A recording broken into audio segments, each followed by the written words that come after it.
Kita mulai mengasuh kampus ini melalui praktek dan teori tentang republikanisme. Satu waktu mungkin akan ada orang yang menilai bahwa teman-teman SMI mengambil risiko di tengah kepongahan politik hari-hari ini. Kita nggak lihat talk show yang isinya ada perdebatan intelektual.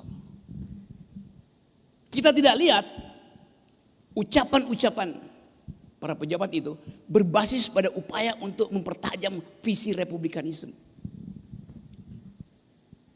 Dan ini akan berakibat pada pesimisme jangka panjang, kehilangan harapan. Tapi saya ingin ajak teman-teman untuk memulai secara perlahan-lahan memfasilitasi negara ini dengan a new kind of curricula, yaitu republikanisme. Di dalamnya kita bisa isi macam-macam versi ekosipasi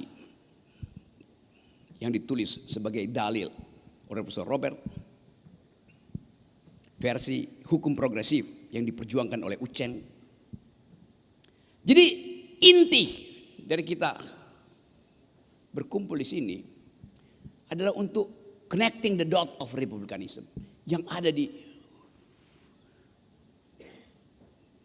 Universitas Hatta, yang ada di Universitas Samratulangi, yang ada di Hasanuddin tuh.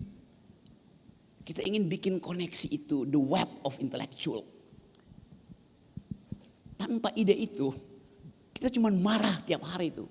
Semua orang marah ke semua arah. Marah ke semua arah artinya marah tanpa arah. Kita ingin marah karena kita punya arah, yaitu republikanisme.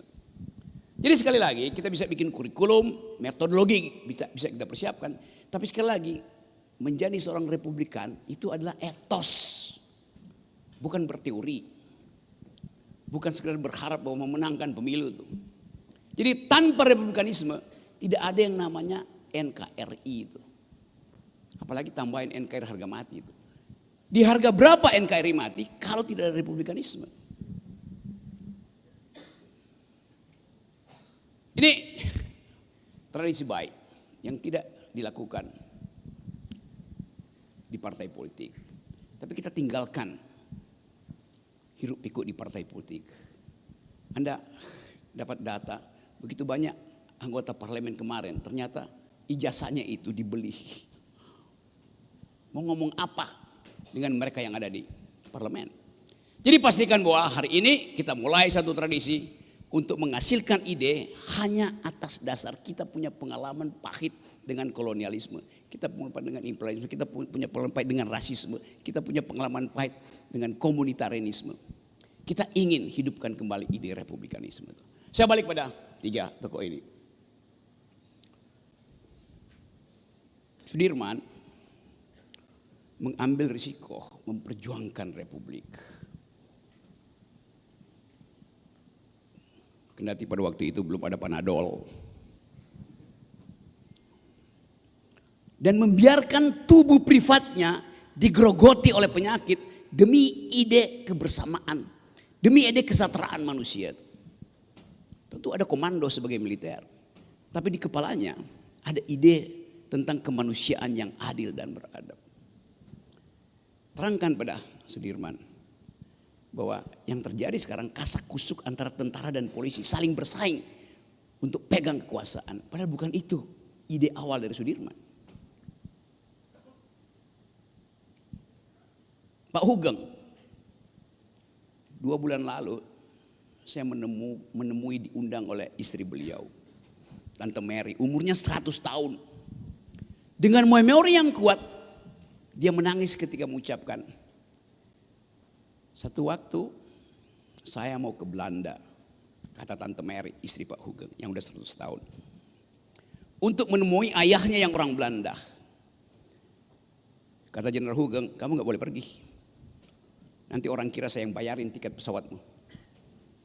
Kata Tante Mary, saya baru dikirimi uang gulden dari keluarga saya di Belanda. Nah, kan saya pakai uang suami saya atau uang negara. Kata Hugeng, tetap gak boleh pergi. Karena Kendati Anda tunjukkan itu, nggak ada yang percaya karena saya punya jabatan jenderal.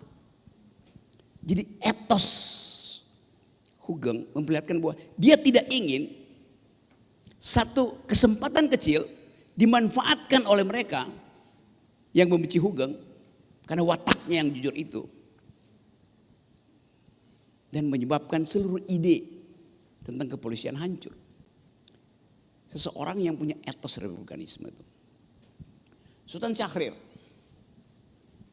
Satu waktu Sultan Syahrir naik pesawat di sekitar Indonesia Timur. Lalu dia lihat dari jendela. Dia komentar pada, kalau nggak salah, Rosyan Anwar ikut di pesawat. Kelihatannya kita akan punya masalah besar, kata Sultan Syahrir waktu itu. Kenapa, Bung? Saya lihat perkampungan kita itu berkelompok-berkelompok. Ada komunitas-komunitas tapi tidak terhubung dengan isu publik. Komunitarianisme hidup without public sphere. Jadi Sultan Syahrir mengambil risiko untuk berhenti jadi politisi dan mulai melakukan pendidikan politik. Karena dia melihat bahwa di dalam keadaan semua orang tidak terhubung dengan isu publik, tidak ada ide republikanisme, yang ada adalah pameran demagog. Maka dia memilih untuk jadi pedagog, dan kita tahu sejarahnya. Jadi kita lihat betapa etos republikanisme adalah pilihan otentik dengan resiko eksistensial. Sekarang Anda ajukan pertanyaan, siapa dari 100 Menteri Prabowo yang do speak republikanisme dalam pengertian etos? Dari 3 referensi kita hari ini, kita bisa perlebar referensinya.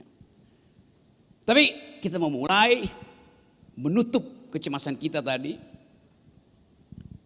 Kita bukan orang-orang yang pesimis, juga bukan orang-orang yang optimis. Kita orang-orang yang determinis. Terima kasih.